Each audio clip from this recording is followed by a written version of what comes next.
అమ్మ, చాలామంది దయ్యాల గురించి మాట్లాడుతున్నారమ్మ. మీ ఇన్నేళ్ళ ఎక్స్‌పీరియన్స్‌లో మీరు ఎప్పుడైనా దయ్యాన్ని చూడటం గానీ, అలాంటివి చూసారా? ఒకటమ్మా, మన హిందూ ధర్మంలో మనకి దేవుడు ఉన్నాడు అని నమ్మకం ఉంది అంటే దెయ్యాలు కూడా ఉన్నాయి. దేవుడు ఉన్నాడు కదా, ఓకే.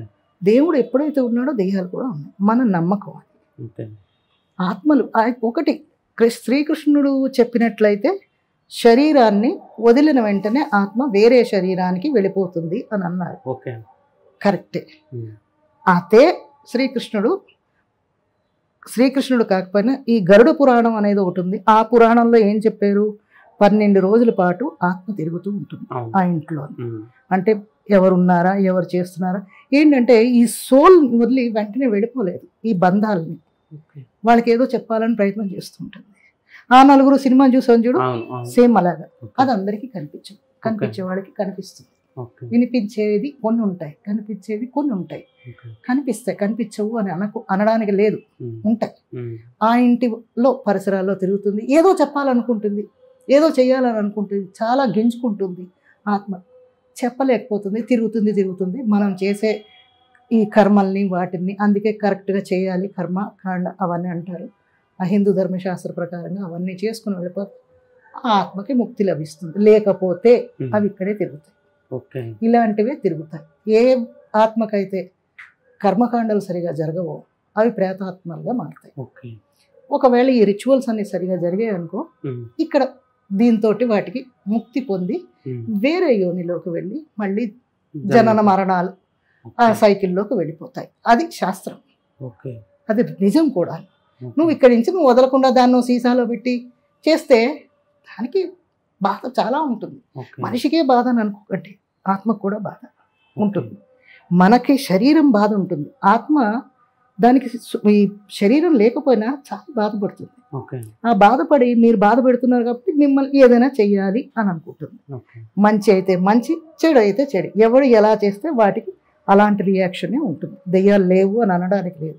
వాటిని ఏమో లేపి నువ్వు రా, వచ్చావా, కొన్ని ఆటలు ఆడుతూ ఉంటారు. ఈ పిచ్చి ఆటలు ఆడకూడదు, వస్తాయి, దాన్ని భరించలేదు.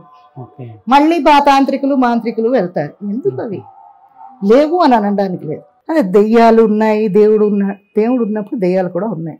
కాకపోతే ఒకటే, దేవుడితోటి ఎంత భయభక్తులతోటి ఉంటామో దెయ్యాలతోటి కూడా అలాగే అంతే ప్రేమ, భక్తి, భయం అన్నీ ఉండాలి. వాటిని ఊరికే డిస్టర్బెన్స్ చేయకూడదు. కొన్ని ఆత్మలు ఎలా ఉంటాయంటే వాళ్ళకి తీరని కోరికలు ఉంటాయి. అవి ఎక్కడ తీర్చుకోవాలా అనే కుతూహలంతో ఉంటాయి. వాటిని అనవసరంగా వెళ్ళి కెలుక్కుని మీ మీద తెచ్చుకునేటట్టు చేసుకోకండి.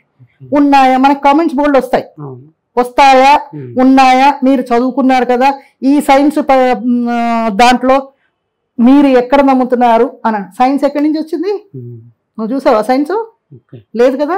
సైన్స్ కూడా అక్కడి నుంచే వచ్చింది. సైన్స్ ఉంది, దేవుడు ఉన్నాడు, అందరూ ఉన్నాడు. సైన్స్ ఒక్కటే ఇక్కడ నిలబడలేదు. సైన్సే అన్నీ చేస్తుంది అంటే ఎస్, నేను ఒప్పుకుంటా, సైన్సే చేస్తుంది. మరి చచ్చిపోయిన వాడిని నువ్వు బతికించలేకపోతున్నావు కదా, అక్కడ ఎక్కడుంది? దేవుడు ఉన్నాడు అంటే ఆత్మలు ఉన్నాయి. సో ఇదేంటంటే మనకి పూర్వకాలం నుంచి ఇది ఒక సైకిల్ వస్తుంది.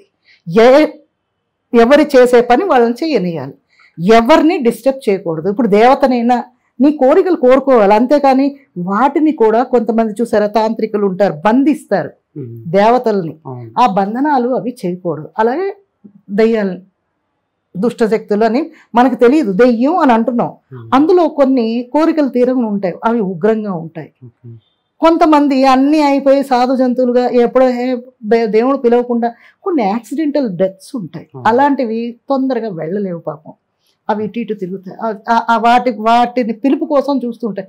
మధ్యలో మనం వెళ్ళి వాటిని గుచ్చి వాటిని డిస్టర్బ్ చేస్తే వాటికి కోపం వస్తుంది. ఇలాంటి వాటికి కొంచెం దూరంగా ఉండాలి. ఉన్నాయా అంటే ఉన్నాయి, లేవు అంటే ఎస్ లేదు అని మీరు హాయిగా పీస్ఫుల్గా వెళ్ళిపోండి. ఉన్నాయంటే భయపడి వస్తారు. లేకుండా అయితే లేదు, దేవుడు ఉన్నాడు, దెయ్యాలు ఉన్నాయి, సైన్స్ ఉంది, కాబట్టి మనం ఉన్నాం.